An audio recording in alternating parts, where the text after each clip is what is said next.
মানুষ চলার পথে কত রকম বিপদ আপদ আসতেই পারে, তাই বলে ভেঙে পড়লে চলবে না। নিজের প্রতি বিশ্বাস রেখে সকল কাজের প্রতি শ্রদ্ধা রেখে এগিয়ে যেতে হবে। চেষ্টা করতে হবে, একটা হয় নাই আরেকটা হবে।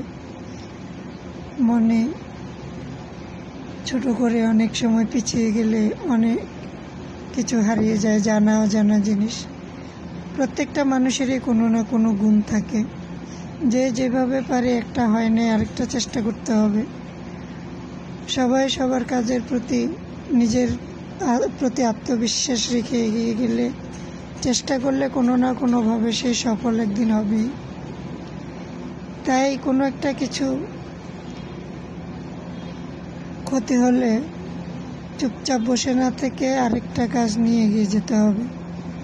এভাবে চেষ্টা করতে করতে কোনো না কোনো জায়গায় দেখবেন আপনার ভাগ্যের মোড় ঘুরে গেছে। আপনি এক সময় একজন সফল ব্যক্তি হিসেবে সকলের কাছে পরিচিত হতে পারেন। কার দ্বারায় কখন কি হয় বলা যায় না, তাই এগিয়ে যেতে হবে। নিজের প্রতি, কাজের প্রতি, সব দিকে ফোকাসটা ভালো দিতে হবে। এভাবেই এগিয়ে যান।